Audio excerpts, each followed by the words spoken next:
Chapter 23 Agreement. Her head lolls to the side as she languidly comes to. Leila moves her hands and hears a rattling noise.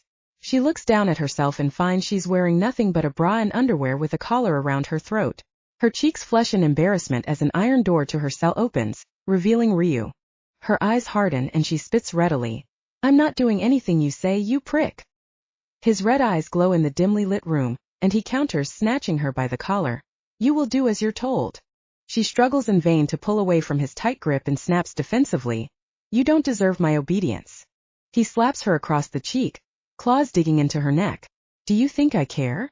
Leila winces at the pain, desperately struggling to remove his hands from around her neck. He would strangle her again without a care.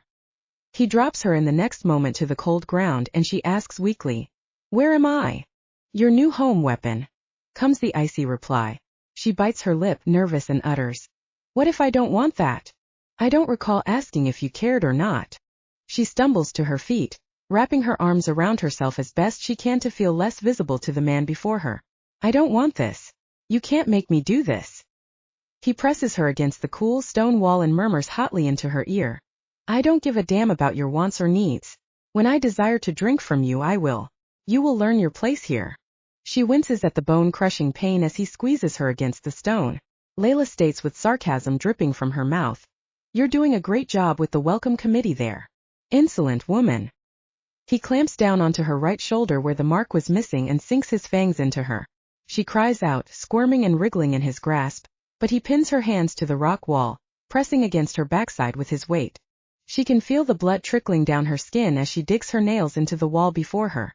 It hurts so much. She wanted the pain to stop. His greedy suckling thrums in her ears as he drains the life from her. Her body wants to curl in on itself. This is not what she desired. He releases her when she stops fighting him and collapses to the ground, tears brimming in her eyes. He stoops down beside and murmurs coldly, "You can make this easier on the both of us if you just give in." Fury rages in those honey-brown eyes and she spits venomously, "Not a chance." He scowls at her but says nothing further, only rising and opening the door to her cell. He comments to another figure outside the room, "Have her dressed and sent to my chambers." "Yes, my lord." Ezra presses a hand to the large double doors and pushes them open with a heavy sigh. He narrowly dodges a fireball aimed at his face and states lowly, "You are not the only one upset with her disappearance, my lord." The blonde growls furiously, vanishing before Ezra's eyes and appearing in front of him, grasping the collar of his shirt in frustration. He will squeeze every bit of blood from her that he can get over time. Ezra swats the man away and remarks heatedly, "You think I don't know that? She was my responsibility.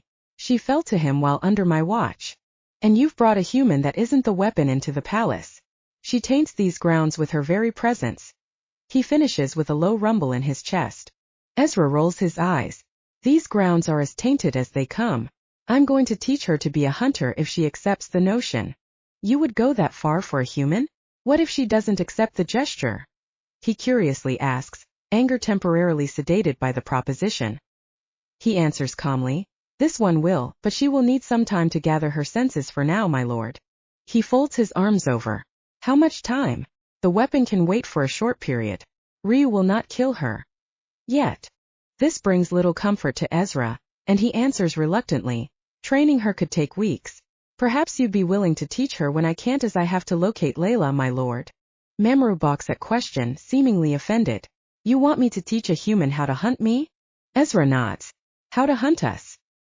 His eyes narrow at the suggestion. Ezra gives a knowing smirk. "You never know, my lord. You might find the company of a human enjoyable." "I highly doubt that, but if you insist, I shall aid your cause so long as you locate the Weapon before it's completely lost." "Then we have an agreement," Ezra concludes. "That we do." A scream is wrenched from Leila's throat as his fangs bury deep into her neck. She's certain she can almost feel him touching the bone in her shoulder. How much more would he bite her? Her eyes water at the pain and thought of being harshly bitten again. Ryu had done it so much in such a short amount of time. Draining the life from her is something he enjoyed. She could tell that much, feel that much as he smirked against her flesh every time his mouth is clamped down. It hurt. How much longer? How much? He releases her moments later, dropping her to his plush bed. Leila didn't make an attempt to move. She's exhausted and curls into a ball, trying to make herself appear as invisible as possible to the monster before her. A hand comes to her face and she flinches instinctively, expecting to be slapped again, but his touch is surprisingly gentle as he states, clawed fingers lifting her head to meet his red gaze. You taste exquisite. Leila defiantly rips away from his grasp and quips weakly. You're a bastard. I hope you know that. He gives her a dark chuckle and responds, still have some fight left in you, I see. No matter. You will break. Leila watches as he stands from the bed and leaves the room, providing her with some alone time. A sigh of exhaustion escapes her, and she collapses back onto the bed, allowing sleep to overtake her tired frame. Chapter 24. Teach me. Haley paces the room, thoughts running ragged in her brain. She had nearly died. She would have died if Ezra hadn't shown up when he did and bitten her. Leila was right about the biting too. It was painful. There was no pleasure to it. It felt like she had been stabbed in the neck with a sharp knife. Haley inhales. This whole thing has been a mess. She runs a hand through her sandy blonde hair and exhales the breath she's silently holding.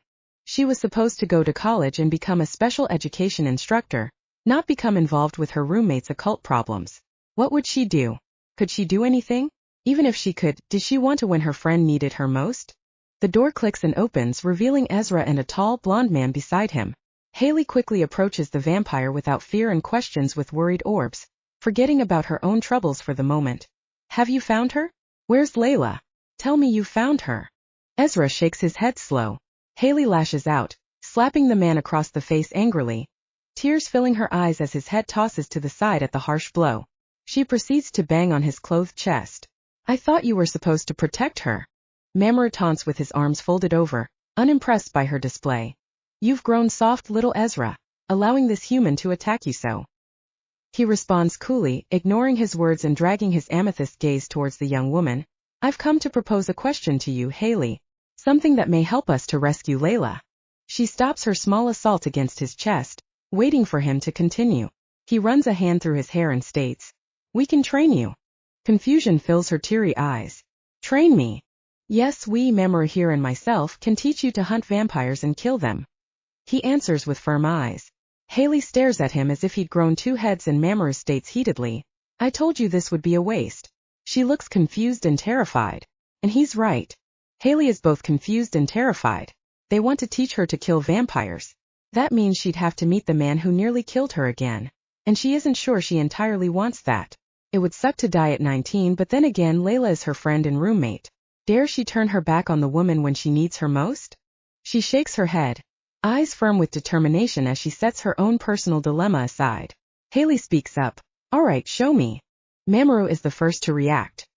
He vanishes before Haley's eyes and reappears, fangs at her throat as he pulls her to his chest and states coolly, dead. She wriggles in his tight grasp and counters spitefully. That wasn't fair, you dickwad. Ezra folds his arms over and remarks as he places a hand beneath her chin. Do you think vampires are going to play fair against a human? You're easy prey. Mamoru grins against her neck and states, I'll train this one, little Ezra.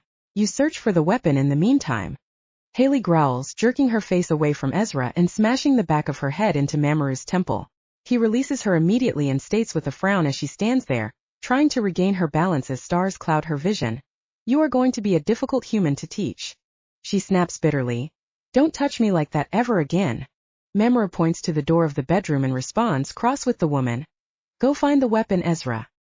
He gives a firm nod but states over his shoulder before leaving the room. Don't be too rough with her, my lord. He scoffs at the insinuation and waves the man off as the door closes. Haley stares at Mamoru as he scrutinizes her and finally asks, So, what are you going to teach me exactly? Mamoru narrows his eyes. How much do you know about vampires, human? It's Haley, she starts, hands on her hips in frustration. He simply glares at her, but she continues with a sigh. And I don't know anything except that your eyes can change color apparently. His frown deepens. That's just Ezra's true nature showing as a royal vampire. Haley's eyes light up in shock and curiosity. Royal? He's royalty. He doesn't address it further though and questions, changing the subject. You accept this deal then? Heh? Wait, you can't just say something like that and expect me not to react. She quickly challenges. He growls, grasping her by the shoulders and asks, frustrated with her. Woman, do not test me. You are willing to be taught to hunt, yes. She tries to pull from his grip, but he only tightens it, and she answers, glaring daggers into his ruby spheres. Yes, already. I said it once. How many more times do I need to answer? He releases her and responds, calm, taking hold of him once more. Good. Come with me. He gives her no time to counter his action and takes hold of her wrist firmly in his strong grip, dragging her out of the bedroom and down several dark halls. Haley's certain she'd have to have a guide to lead her back to Ezra's chambers later. They travel in a darkness Haley's eyes have a hard time adjusting to. She scowls in irritation and snaps as they finally come to a stop. I can't see a damn thing. He scoffs. You don't need to when you'll be fighting vampires. She yanks her wrist away and snaps. But you can see me. Haley hears him sigh and his footsteps travel from her, light engulfing the room moments later, revealing a training arena covered in a small layer of sand. She places her hands on her hips and asks in satisfaction, now that wasn't so bad, was it? He shoots her a glare, but she refuses to back down. Mamoru walks up to her and flicks her in the forehead harshly, earning a yelp from the woman as she grabs the spot in pain. You are an insolent little human. I don't know why Ezra wastes my time with this. Do you know how to fight with something that isn't your mouth? She holds a fist up, punching the air weakly and responds, I've never had to fight anyone before, so no. Haley watches as he pinches the bridge of his nose, but he walks up to her and replies as he grabs her small fist in comparison to his and pulls her thumb out. Unless you want a broken finger, I suggest you not tuck it in. She nods apprehensively, following his actions as his hand wraps around hers. She questions, is there a way to tell someone is a vampire? You mean outside of flat out asking? Watch the suspect's behaviors. Any deterrents for vampires I should know about? He chuckles, pulling her close and answers, none that you can readily get your human hands on. She frowns, tugging away and asks in frustration, then how am I supposed to help? Mamoru studies her frame and replies after a silent moment, you care for the weapon, little human. Leila, she automatically corrects. She has a name and so do I.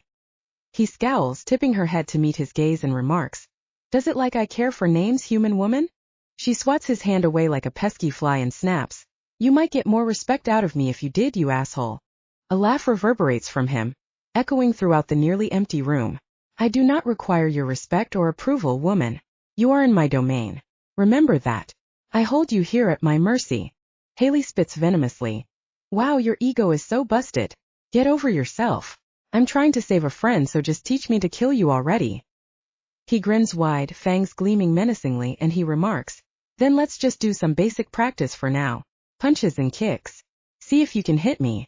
Her eyes light up, livid with the man, and she swings a fist his direction.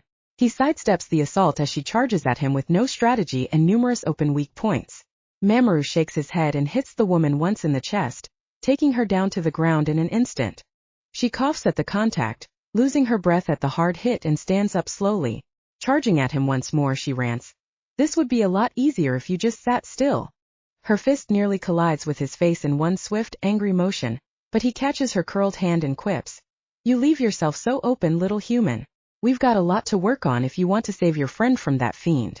She growls, but he throws her to the ground and pins her there with his boot at her throat, simply asking, done throwing tantrums now? Haley heaves several breaths, trying to gather her strength, but her body is weak. That much she knows. She's never had to fight anyone, let alone vampires. She glares at the man, angry tears filling her eyes, but she nods her head, demanding lowly, teach me then.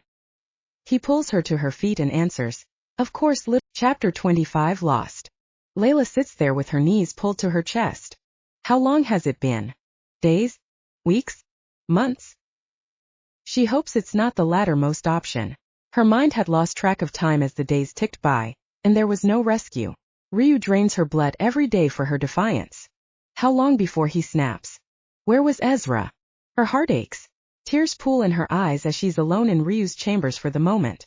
She would never let him see her cry, but she did take the time alone to let her feelings release. She's angry, scared and sad. Being the weapon had zero perks. At first, she had hoped it would have kept Ryu from being so aggressive, but this was quickly proven wrong when he would bite down into her neck, repeatedly dragging his fangs through her flesh to cause her even more pain. The handle to the door turns, and she quickly hides her tears, coldness taking over her form. She would not bow down for this monster. She would hold out until someone came to rescue her from her personal hell. Do you have any talents, weapon? Confusion plays across her face. What is he asking her that for? She answers, voice full of defiance. What's it matter to you? He's in front of her in a swift motion and states as he grips her chin harshly, claws almost piercing her bruised flesh. If you wish to live, you'll answer my question. She scowls and responds angrily. I can play the violin. Let go of me. Ryu releases her and gives her a cold smile. Yanking her by the chain attached to her collar, he states as he begins to drag her from the room. You can be entertainment then. She stumbles after the man in question, seething with age. You already use me as you see fit. What else could you want? I have guests and you will entertain them or forfeit your life. I'll let you choose. It isn't a choice. The thought echoes in her mind. She has to do this or else be gnawed on more, and she didn't want that in the slightest. If she could stall him long enough until the evening at the very least, then she would do as told. She speaks up as he continues to tug her by the chained collar. I don't have an instrument here. He scoffs. That's hardly a problem. Anything you require, weapon, I can obtain. She whispers begrudgingly. My name is Leila. He raises a hand to her, and she instinctively waits for the blow.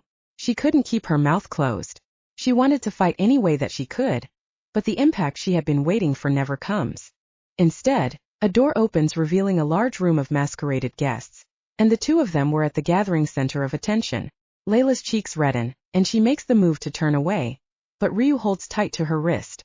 He walks her towards a large glass globe and shoves her into the object, going through the barrier but unable to escape as she bangs on the surface. Ryu smirks and shoves a violin into her glass bubble, stating, barriers are a lovely thing. I can put you in, but you can't come out unless I will it. She stumbles to her feet, banging on the bubble as onlookers wait curiously.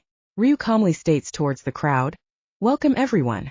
Numerous bows of respect follow the welcome, but Leila stares at the large throng of beings. Vampires. Just how many are there? Eyes penetrate her from every side in curiosity. Men and women wore various suits and dresses with masks hiding their identities. Flamboyant colors flashed around the room of the party, but the spotlight was on Leila. She has no time to think about the guests. She lifts the violin and bows as Ryu continues in that cold but charming voice of his. I present to you the latest addition to my collection. He turns to her and speaks as he presses a hand to the glass. Play if you wish to live, weapon. Leila takes a shaky breath. Her hand trembles as she places her fingers on the fretboard. She hadn't played for anyone in years, and now she is forced to pick up a hobby she thought she once lost a passion for. She looks around, trapped inside her confined space, at all the vampires present. Play, weapon. And so she does. Raising her bow to the strings, the melody starts slow and unsteady just like her heart in that moment. She only hopes that Ezra can feel her emotions from such a distance.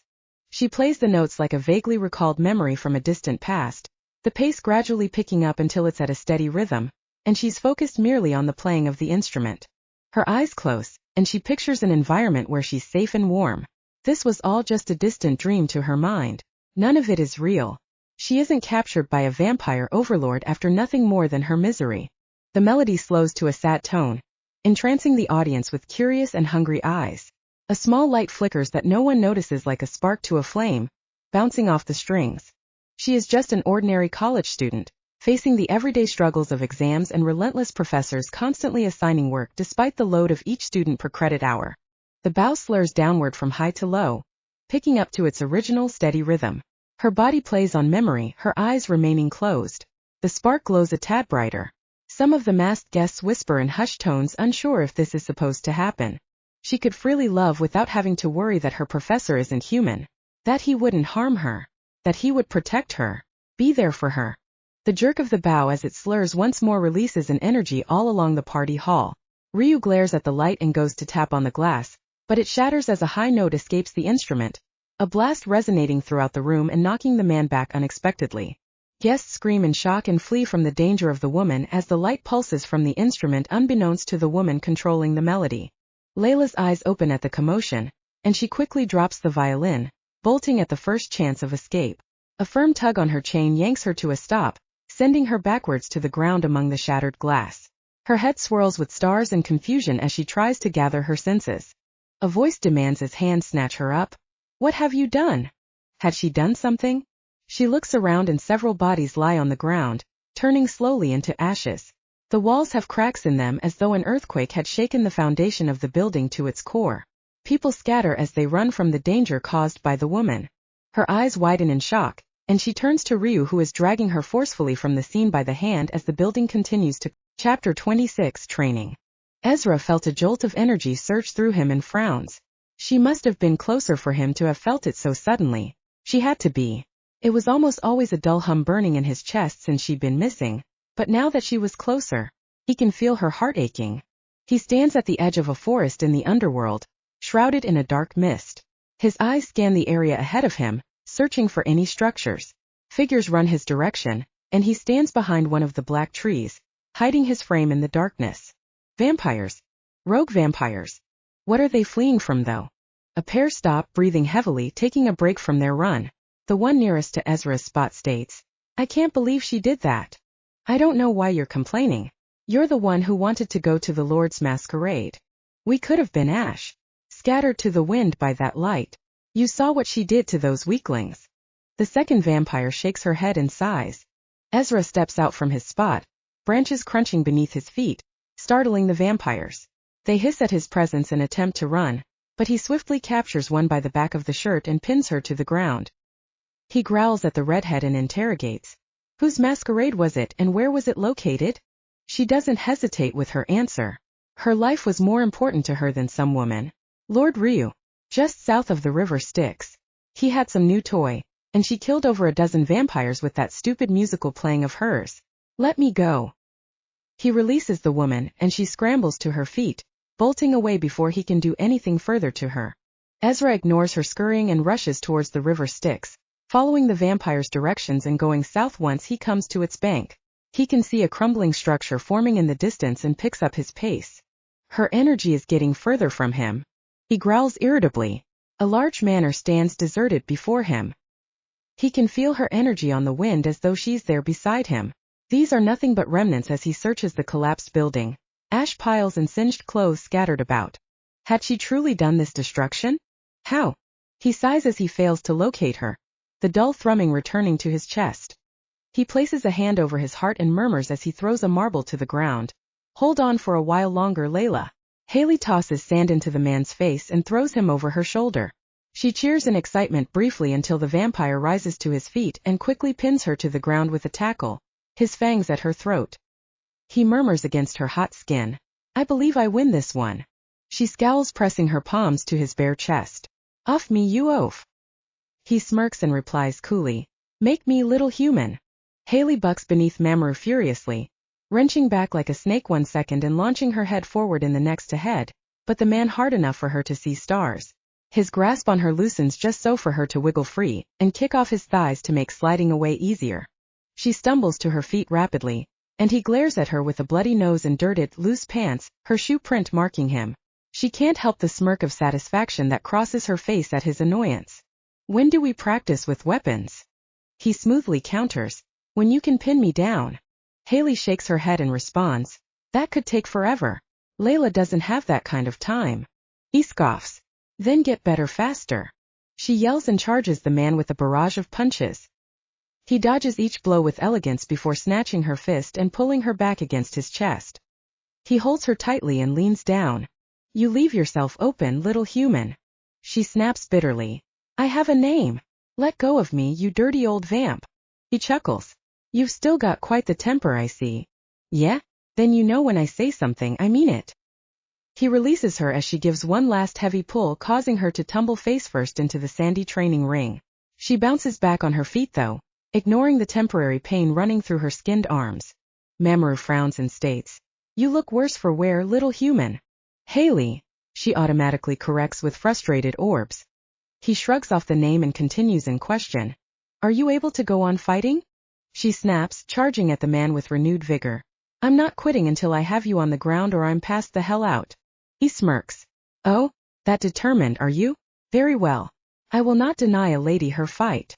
Her cheeks redden at the husky tone with which he said it, but she rapidly shakes her head and mumbles as she swings a fist towards his face, hand sliding just across his cheek, "Not gonna charm me." Mamoru tips his head to the side in brief confusion before a smirk dawns his features. He grabs the woman and pins her to the ground countless times, but she refuses to give up no matter how exhausted she is. She would have him on the ground by the end of the night. She aims a high kick for his head, but he grasps her leg and pulls her to him, groin pressing against her thigh. Haley's eyes narrow and she interrogates. What the hell are you doing? He continues to smirk and replies, bothered little human? She snorts at the gesture, leaving him to frown. As if, guys like you don't stand a chance. Guys like me? He asks, unenthused by her behavior. She wriggles her leg in his hold, and he releases her, letting her drop to the ground again. She glares up at him. Would you stop doing that? He shrugs, answering coolly, you are my prey. I will do as I please. She spits out sand and responds, that's not how you charm a woman, is it? He glares at her, forcing her back down to the ground with his boot and holds her there. He snips irritably, you're hardly a woman worth that little effort. Haley squirms under the weight of his boot until she finally just stops moving and comments, alright, I get it. Brust ego. Sorry. You ever gonna let me up? He scoffs, removing his boot after her half-hearted apology and states as he yanks her to her feet, you're a foolish woman. Haley grins at him, wiping the dust print from her shirt and replies with a mock bow. Maybe some stubbornness will do you some good, oh mighty king. His eyes widen for just a moment, and he abruptly looks away from her, arms folded over and counters hastily, do not mock me, little human. With an unnoticed glint in her eyes, she tackles the man to the ground, startling him for a brief moment. She locks her hips around his as best she can. He goes for her hands, but she's quick to dodge and snap at him with her own teeth, nipping his fingers and earning a swear in the process. She reacts like an angry cobra, pointing a finger at his face as though holding a gun, and she states with heavy breaths escaping her, I win. She places her fists on his chest as he shifts beneath her smaller frame to keep him still. He speaks up coolly, I suppose you do. Good. She answers before collapsing onto his chest, falling unconscious as the exhaustion and adrenaline loss catch up to her. Mamoru frowns, checking her neck for a pulse. She had become dead weight against him. Despite being out cold, she manages to mumble in her sleep, I win, you got that? I win. He rolls his eyes while shaking his head. For now she had won and he would give her that. Chapter 27, Plan in the Making. Leila collapses to the bed in relief. After the incident with the masquerade, Ryu shoved her through a portal and found herself in another home of his. This one seemed a bit more personal though. It was pristine clean, covered in red furniture throughout the spacious room. She figured this was his main home. She exhales shakily. Ryu had nearly bled her dry trying to coax whatever power from her that he could. Still, it refused to heed his call when he attempted to summon it. He growls, anger clearly evident in his tense features. He snatches Leila by the wrist and yanks her to him, rage fueling those ruby eyes. He utters in frustration, what did you do? She gives a small shake of her head and answers, fatigued with the night's events, I don't know. He rattles her, but this does little to change her stance on the matter. She had no idea what had happened, but a small inkling dripped through her mind that she wouldn't dare utter out loud to the power-hungry man before her. His eyes softened for a moment, and then he drags her to the bed with a frustrated growl, tugging her down onto the sheets with him. A faint blush dusts her cheeks, and she opens her mouth to question him, but he snaps coldly, sleep, you stupid weapon. She makes the motion to protest by attempting to move away, but a clawed hand on her hip stills her movements. Leila takes a small breath, trying to become invisible to the man beside her. His touch always made her uncomfortable. He's like a furnace next to her, but she wants to escape. His body beside hers isn't what she needs or desires. Still, she closes her eyes though. She has no choice in the matter, and soon she falls into a deep slumber. She wakes the next day to the covers being ripped from her frame and a cold wind blowing over her form. She shivers as Ryu's firm hand pulls her to her feet, and she quickly rubs the sleep from her eyes. He shoves a violin and bow into her hands and states icily, play for me. Leila hesitates at first, but then he glowers at her, making her hold the instrument up in position. She places the bow to the strings and begins playing a smooth melody. Her eyes slide closed. The bow crawls up towards the higher notes. She dreams of being back on campus once more. She can feel the chilly air of the winter coming along at the end of fall's tale. A small jacket is wrapped around her frame to keep her warm. She smiles at the figure beside her, happy for his company. A light sparks from the instrument. Ryu glares, asking irritably, what are you doing, Weapon? She opens her eyes, the light instantly fading, and states hesitantly, I'm not doing anything but playing like you said. He accuses with a hiss, you're doing something besides the playing. He grips her by her shoulders, claws digging into her flesh. She cries out at the pain and squirms in his tight hold, blood dripping down her arms, and answers with tears in her eyes. I don't know. I'm just thinking of places to be that aren't here. A harsh slap resonates through the air, blood streaking her face as he shoves her away from him. The instrument she's holding clatters to the ground, but she does nothing and sits there, waiting for him to calm down. He turns to her and states, "Then you must require emotional stimuli to evoke your powers." At the revelation, he snatches her up by the collar and grins maniacally. Fear settles into her bones, and she squirms in his grasp, trying to escape. She knew that look, and it normally meant he had something in store for her. She doesn't want to find out what. Leila tugs at her chain in his hand and shouts, "Let go."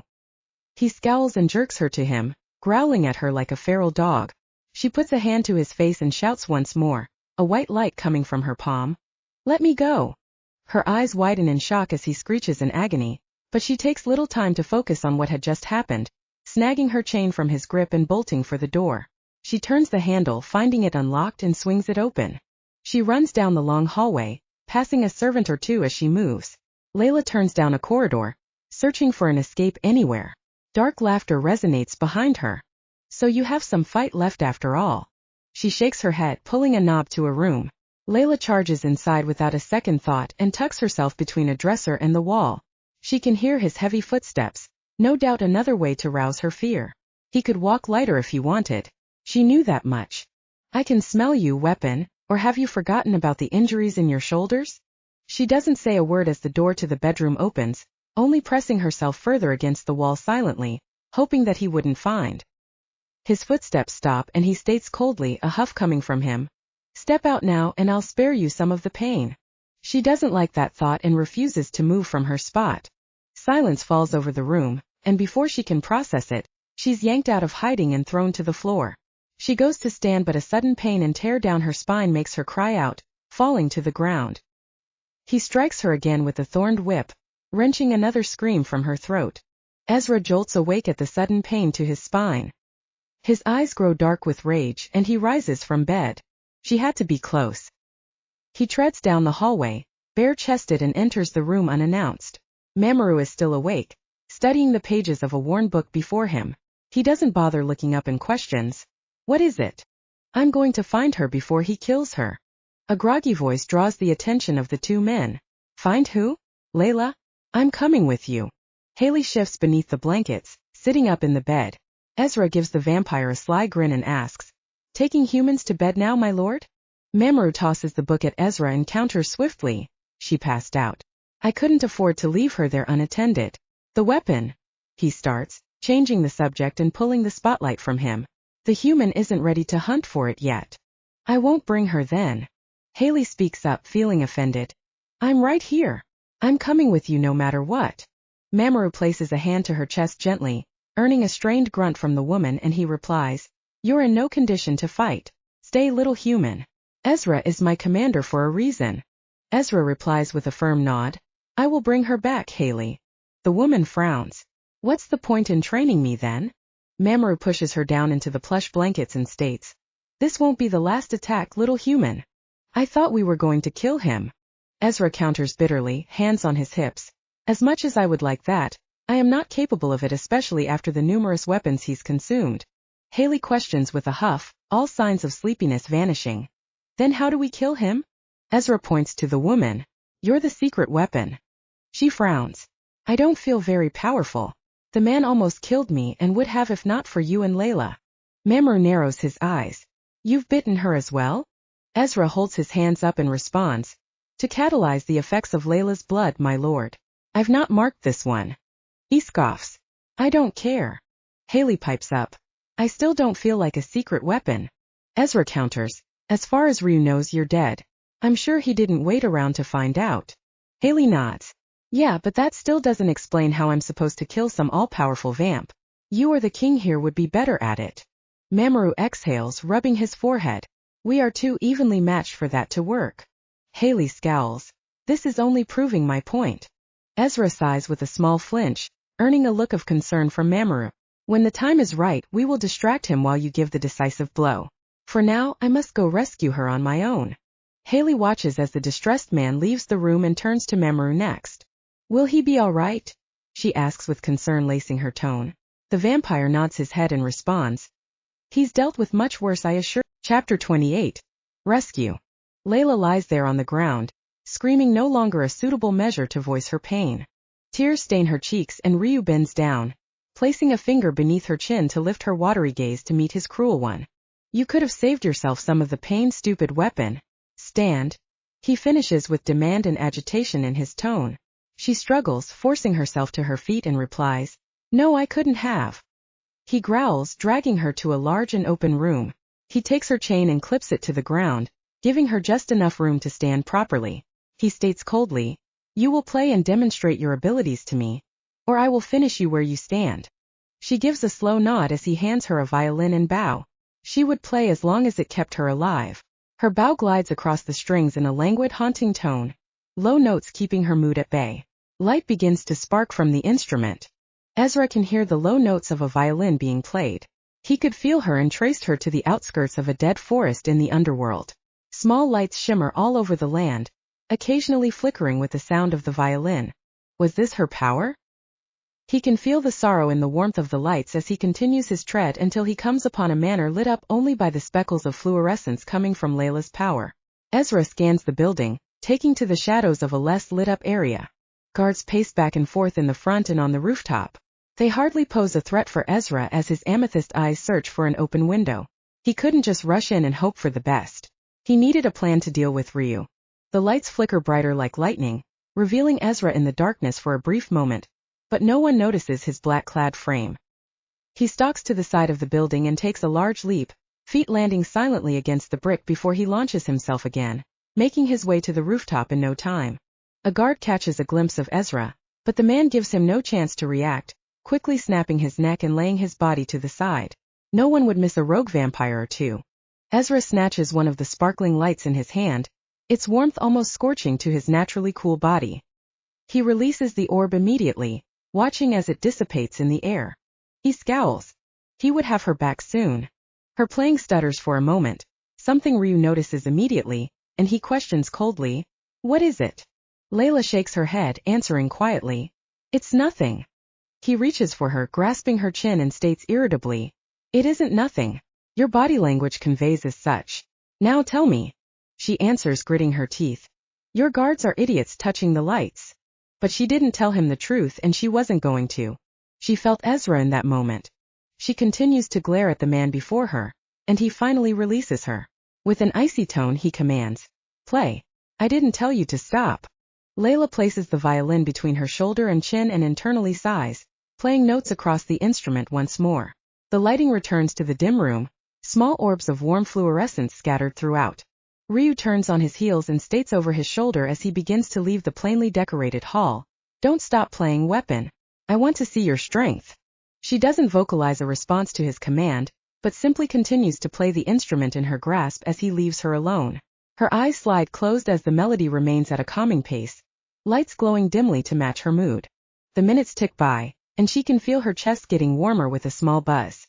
Ezra is coming closer, and then she finally notices it, a flash of black in the room before he stands in front of her, staring down at her with those amethyst eyes she had grown so familiar with. Tears swell in her eyes, and she hesitates with her instrument, but he puts a finger to his lips. "Focus on playing," he whispers. She continues with her violin and drags the bow downwards across a slur of notes. Her eyes follow Ezra until he's behind her, picking at the lock on her collar. The bow jumps to another string, her fingers gliding across the fretboard. The lights around them shine brighter as she continues with her playful and happy tune, until her collar clambers to the ground at her feet. A slow clap startles the woman, and she looks up to see Ryu standing not far from the two. The music stops. Ezra grasps her hand, pulling her beside him and retrieving a marble from his pocket. Ryu smirks coldly and states with a shrug, "Take her, dear brother. I'll have her back soon enough." Leila's eyes widen in shock, but Ezra doesn't acknowledge the statement, simply smashing the marble and dragging her into the portal. Once through, they find themselves in Ezra's dimly lit room. He releases her hand and turns to her, eyes scanning her frame. He opens his mouth to speak, but she leaps at him, hugging his form as tears fall from her spheres. "I thought you'd abandoned me," she utters into his shirt. He frowns, tilting her head up to meet his gaze, and states, voice firm as he cups her cheeks with his hands and wipes the tears away. I would never do that, Leila. You have my word. She hiccups as she tries to stifle her tears and questions slowly, watching his response as she brings up the subject. So, brother, Taru, were you ever going to tell me? He pinches the bridge of his nose, answering as he guides her over to his bed. We can discuss it after you've had time to rest. She opens her mouth in protest, but he puts a finger to her lips. You've been under a lot of stress lately. You still have bruising from his gorging on your neck and shoulders.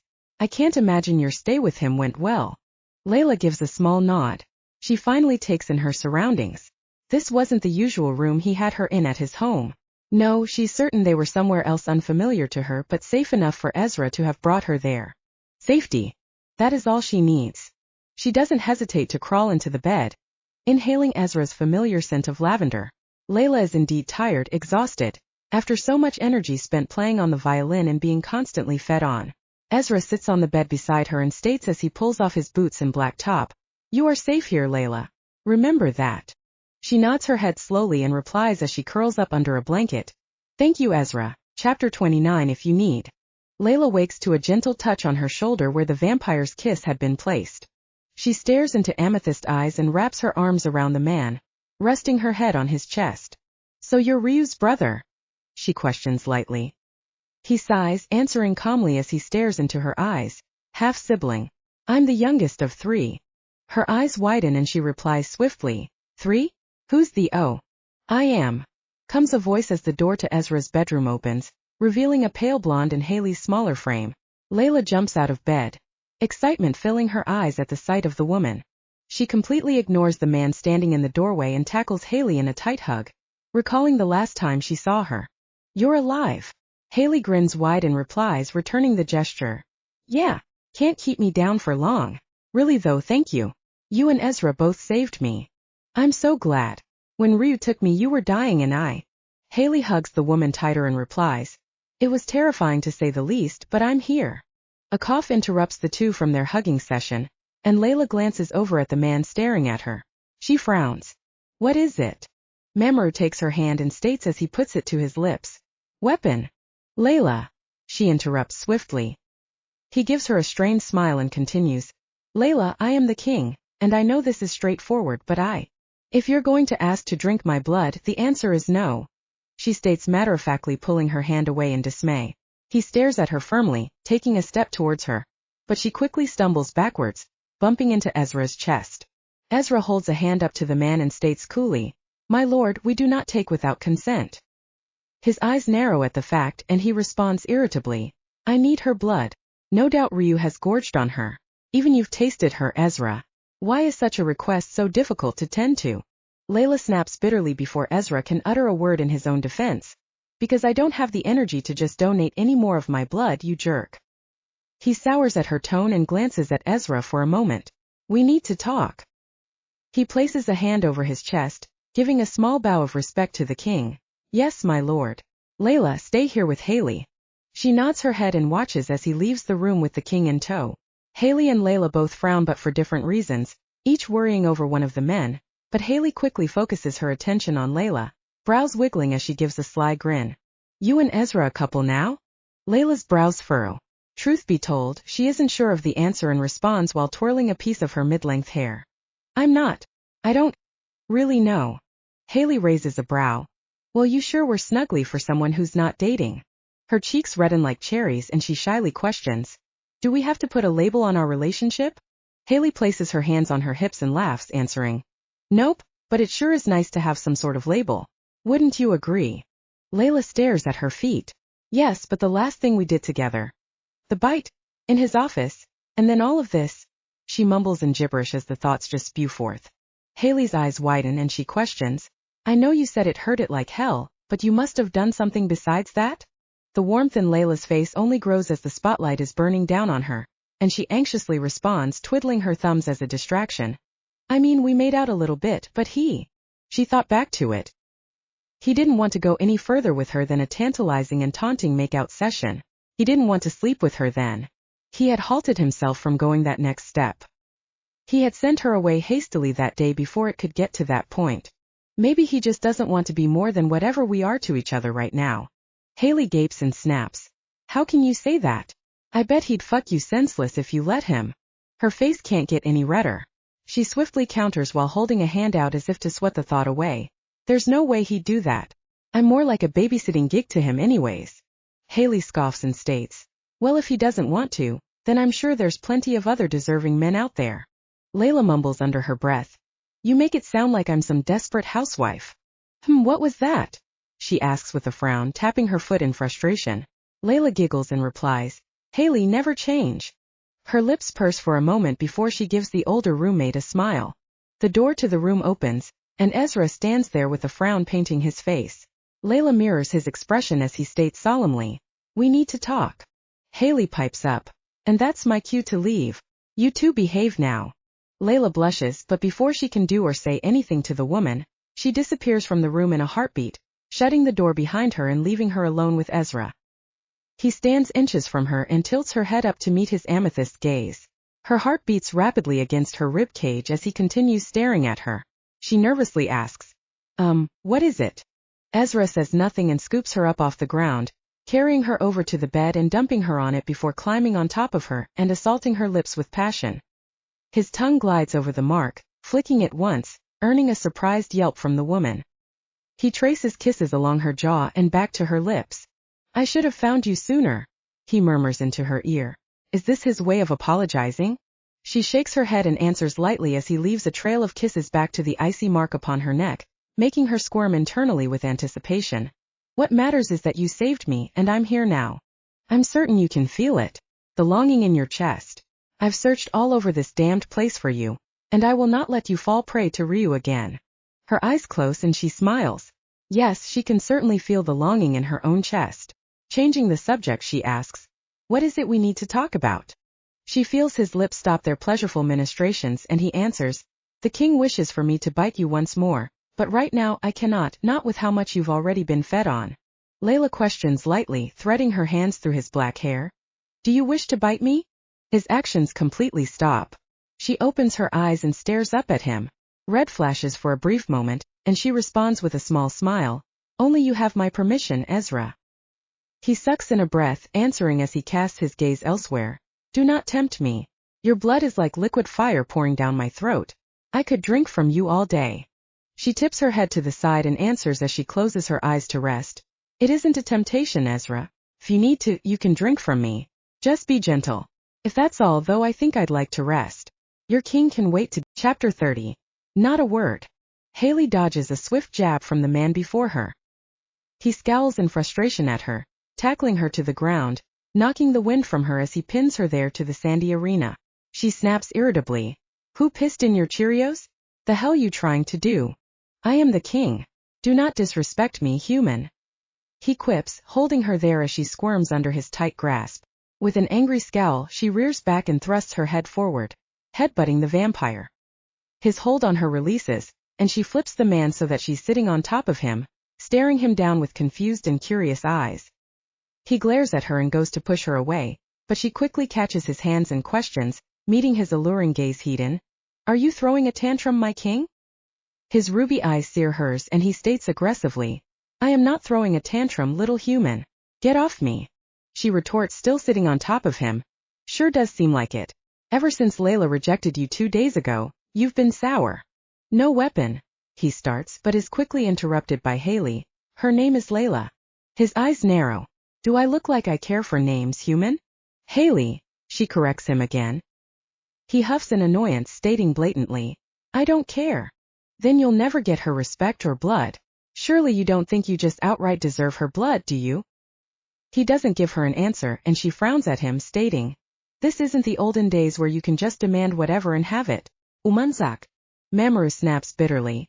You test my patience, woman. She leans down, close to his mouth and answers with a satisfied grin. Do I now? He scoffs and asks with an eye roll. Are you attempting to seduce me, little human? Your skills are atrocious. Perhaps you should talk to my concubines. She drops his hands, hitting him in his bare chest and climbs off of him at last. Haley states with her arms folded over in frustration. I was trying to cheer you up. I don't need cheering up. I need that woman's blood before Ryu strikes again, and she only chooses to give it to Ezra. He complains. Haley sighs and responds with a small shrug. It's her blood. Personally, I wouldn't just willy-nilly hand it over to you either. He scowls. And why the hell not? Before she can respond to the question, he pins her to the wall, hands above her head.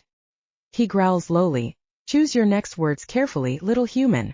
She scoffs. Hey, you think you can bully me into submission? Have you forgotten that you've been training me to kill you? Your scare tactics won't work on me. The challenging look in her fiery eyes set him off.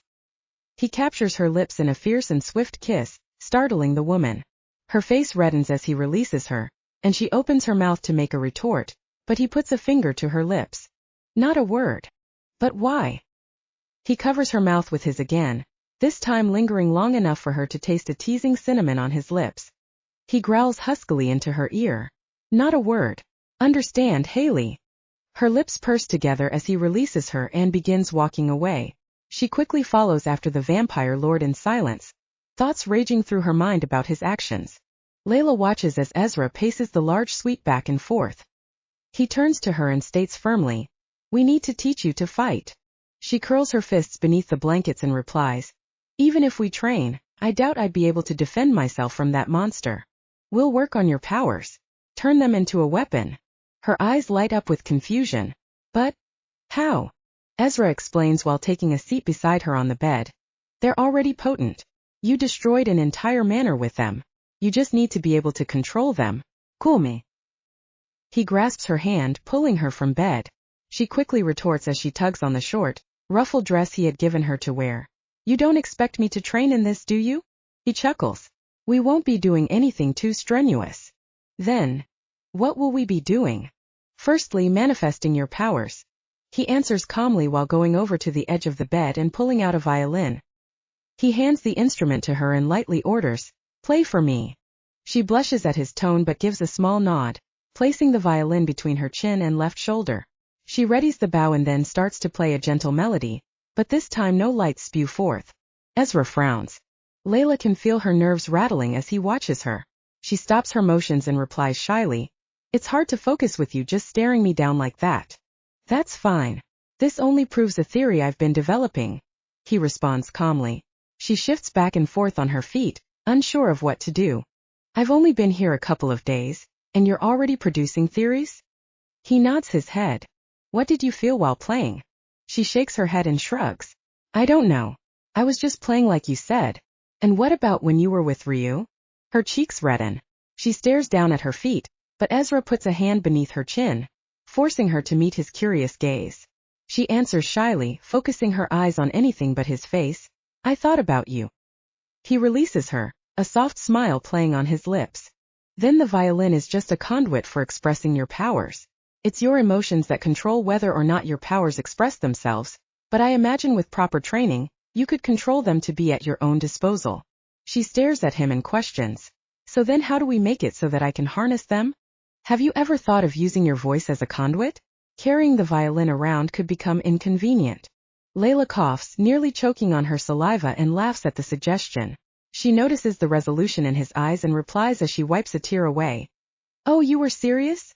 She places her hands on her hips then and continues, "I might be able to play the violin, but I can't carry a tune with my voice. How about a bow and arrow?" She frowns and states, "You assume I'm a good shot." He counters simply, "I know you're a good shot." Her lips purse into a thin line and she responds, "How long have you been watching me?" Ezra scratches the back of his head and answers, "You don't want to know that." Her eyes widen at his response and she exhales, giving a small shrug. "Guess it doesn't matter anyhow. What's your plan?" He points to the violin and states, "Try again, but this time play with your heart, Leila." She places the violin back in its spot and mutters, "If we know it's my emotions, why bother with the violin anymore?" "Because I want to hear you play." He responds to her muttered commented. She blushes at the confession and turns away. Leila releases a sigh, closing her eyes. Placing the bow against the strings, she swipes downward and begins to play several high notes in rapid succession. Her mind focuses in on college life.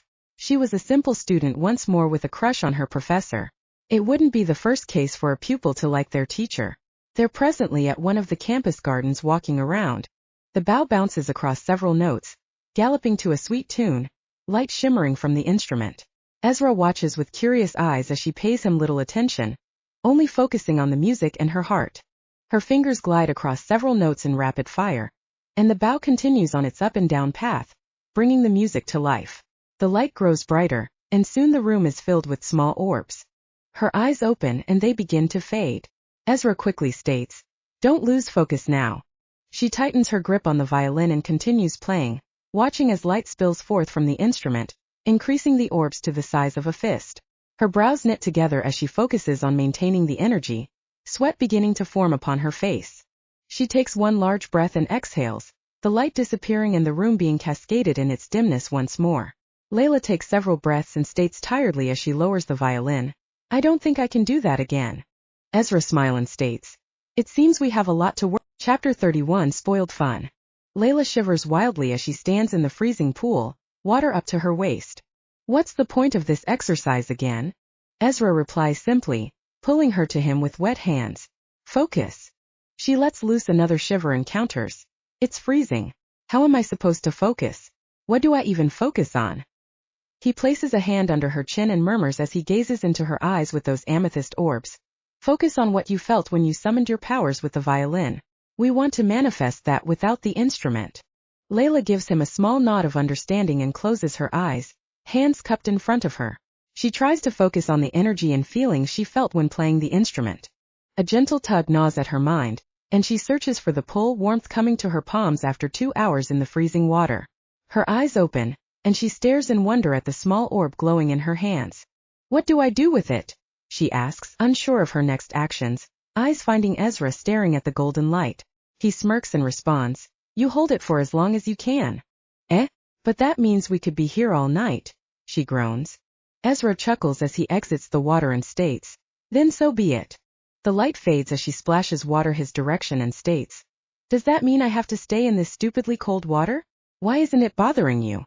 It will strengthen your resolve to complete the task at hand, so no, you may not come out of the water.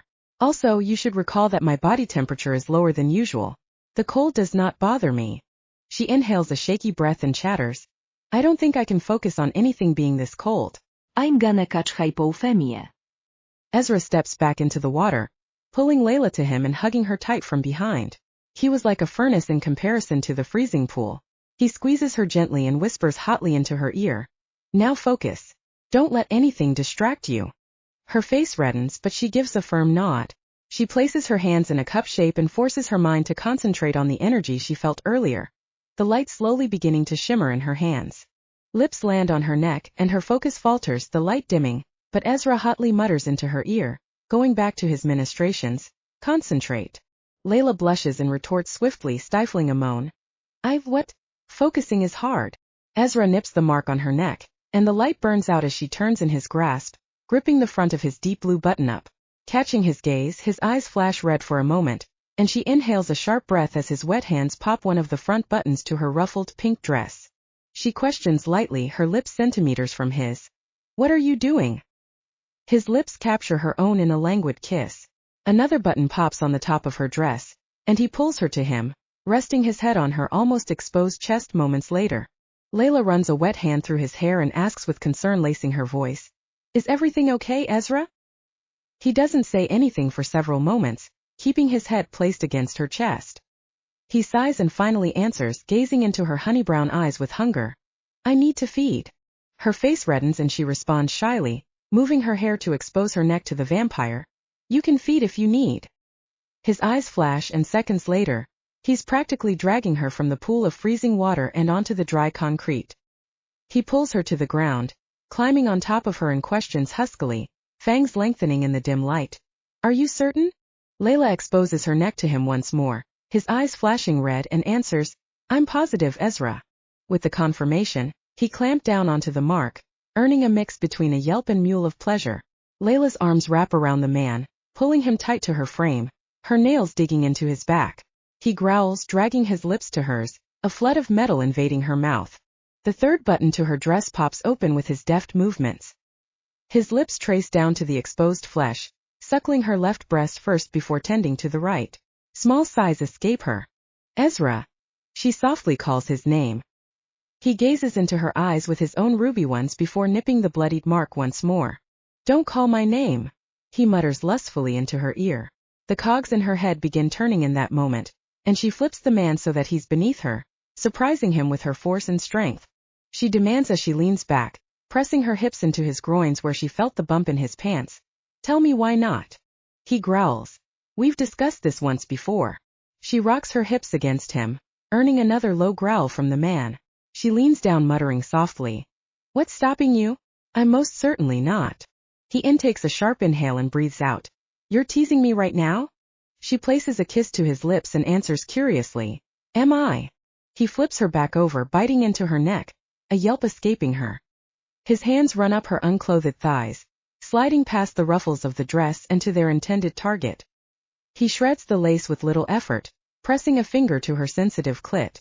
She bucks at the unfamiliar but pleasant sensation to her body, a low moan escaping her. Ezra stares deep into her eyes, hand coaxing the sensitive spot, watching her slowly come undone from the small ministrations alone. He asks calmly, You're a virgin and you challenge me to this game? Leila moans, grinding against his finger to feel more of the pleasurable sensation, and answers, Someone had to step up.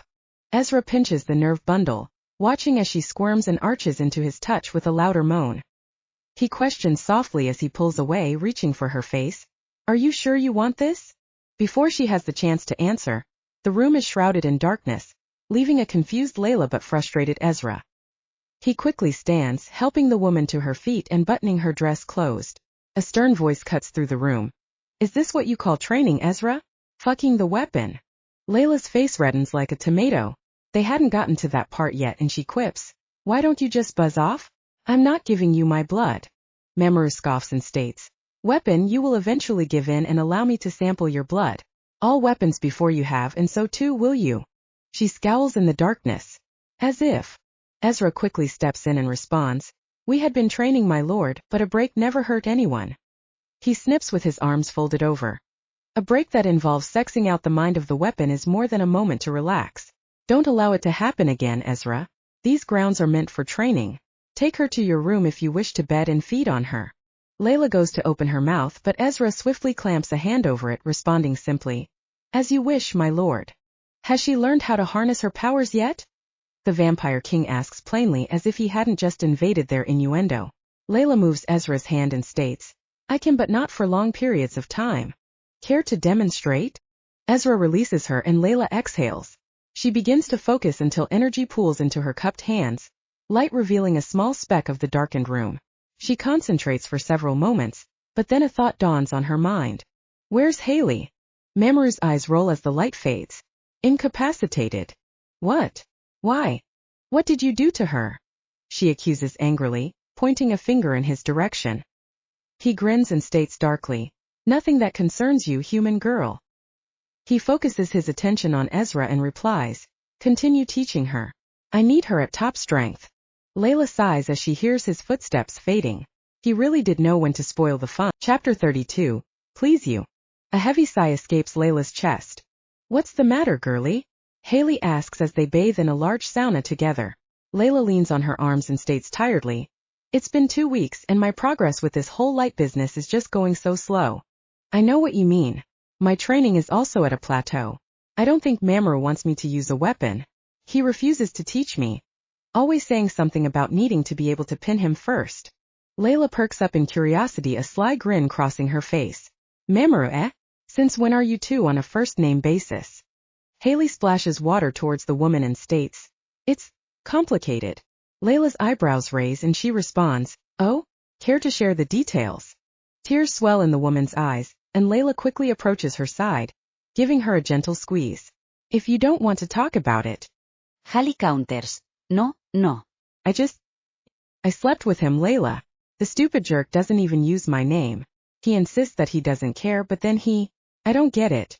Why do I have a bad taste in men? Leila responds, scratching the back of her head. Well, he's the only man I've ever seen you with, so I can't help there. But you most certainly know how to pick them if that's the case. What attracts you to him, if I may ask? Haley frowns. Well, he's hot for one. Leila laughs nervously and responds, I think that's just a vampire thing. The glare she receives from Haley only causes her laughter to increase, and the younger woman continues, He's not entirely an ass. I don't know. I just like him. What about you and Ezra, Now it was Leila's turn to have the spotlight brimming on her, and she blushes, answering with a mutter. What about us? Have you two done the deed? She asks with a grin crossing her face. Leila's cheeks redden even more, and she swiftly replies, No. A sigh escapes Haley, and she states with a shrug. Honestly, you two are like children. One of you has to step up if you ever plan on making it to the next base. I think, if your king wouldn't have interrupted our training session that day, we would have. Haley's cheeks redden and she spits. He's not my king, and do spill your guts. We didn't get very far. Like I said, we were interrupted. Haley sighs and states, Well, I'll just have to keep him busier next time. Leila casts a sidelong glance at the woman and replies, When I asked about you that day, he said you were incapacitated. I assumed it was because of your own training. Haley's cheeks go red and she immediately retorts, I was training. Leila giggles, Oh, I bet.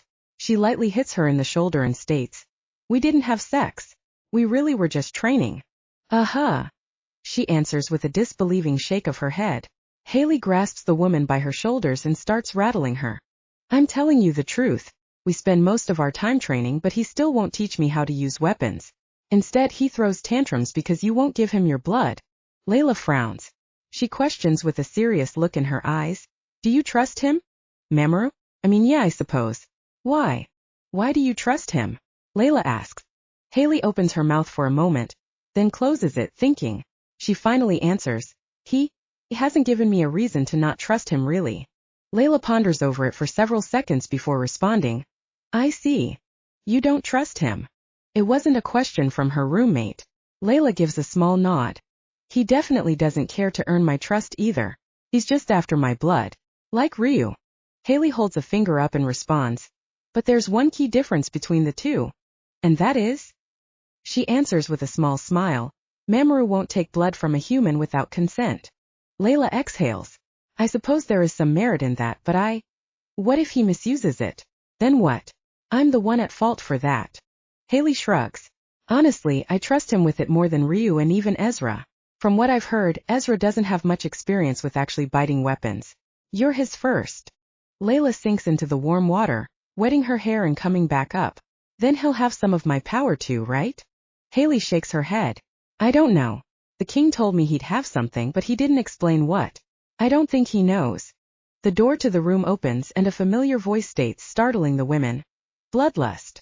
Leila ducks down into the water, an attempt to hide her body. Haley stands there with her hands on her hips, unashamed at displaying her naked flesh. She snips irritably. I thought we were allowed to bathe in peace, Ezra? He shakes his head and shrugs. Feel free to continue bathing. I, however, require Leila. He places an outfit on a chair and turns on his heels, leaving the room as swiftly as he had appeared. Leila and Haley glance at each other. Haley replies, I wonder what he wants.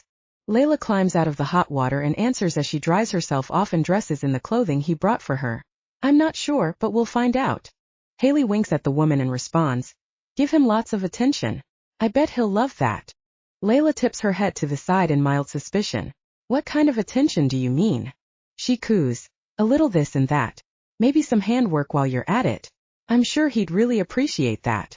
She narrows her eyes, but Haley questions before she can refute anything. What in the world does he have you dressing in? You look like you've stepped out of a Lolita convention. She stares down at herself and sighs. The dress she wore was indeed more of the Lolita fashion sense. Ruffled and solid black with short puffed sleeves. She voices softly, I don't mind. It doesn't look bad, does it? Haley places a wet palm to her face and wipes down. She responds with a small smile. You look fine. Now go get you a man. Leila blushes but doesn't say anything in return, leaving the woman to finish bathing alone. A hand snatches hers, and drags her down the long and dark corridor. She follows the appendage up to its owner and asks in confusion, Is something the matter, Ezra?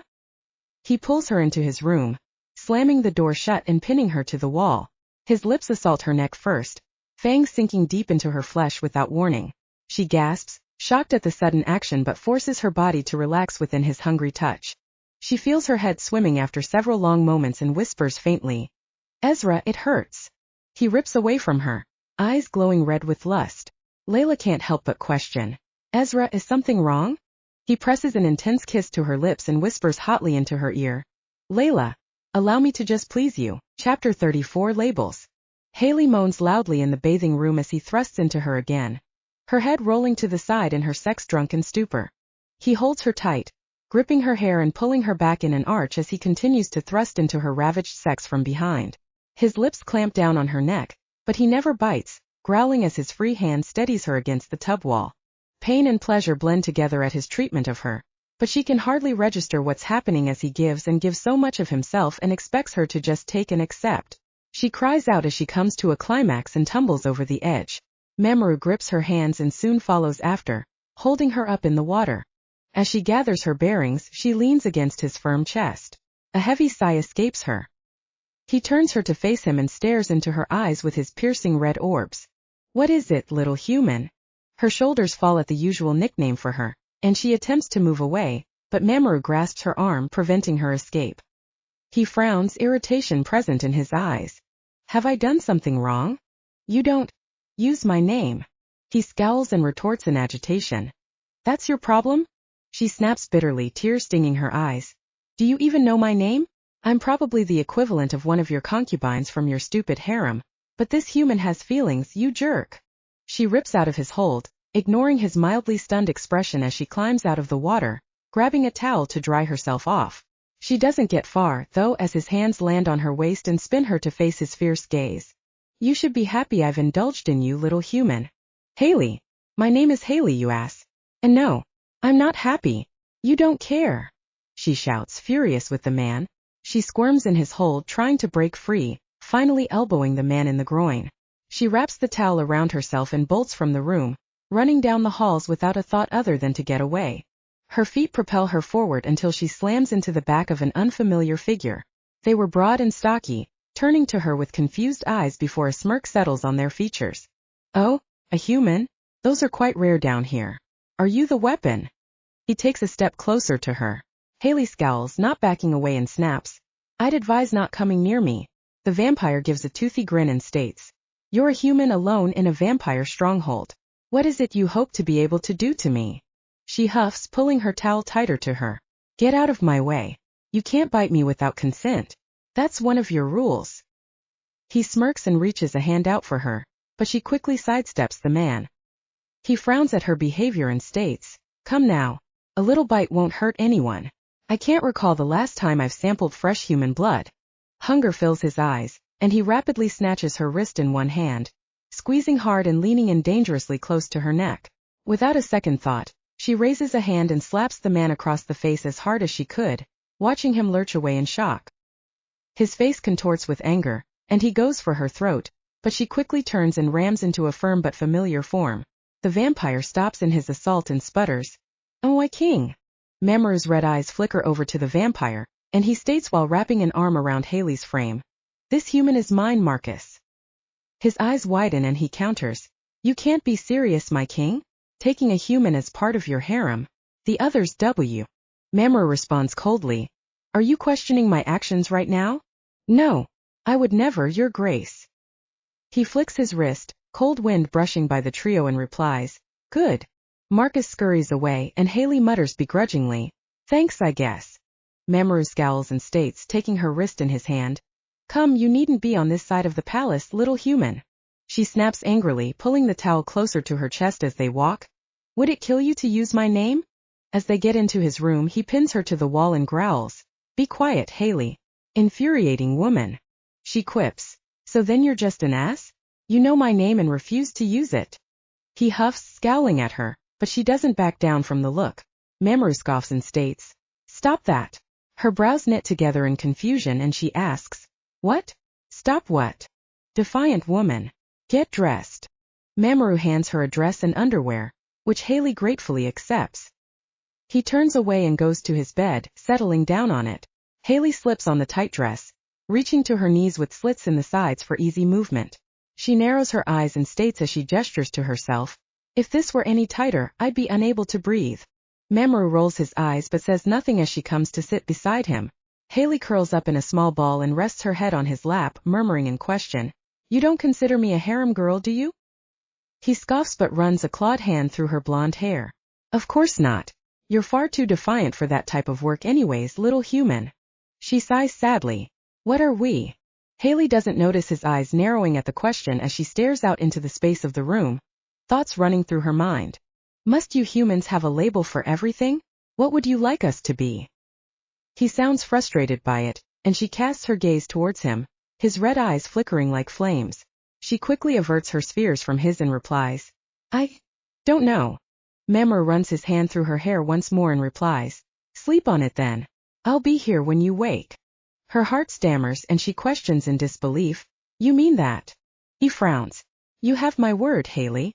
With a small smile, she closes her eyes and drifts off to sleep, leaving the king to his own thoughts for the time being.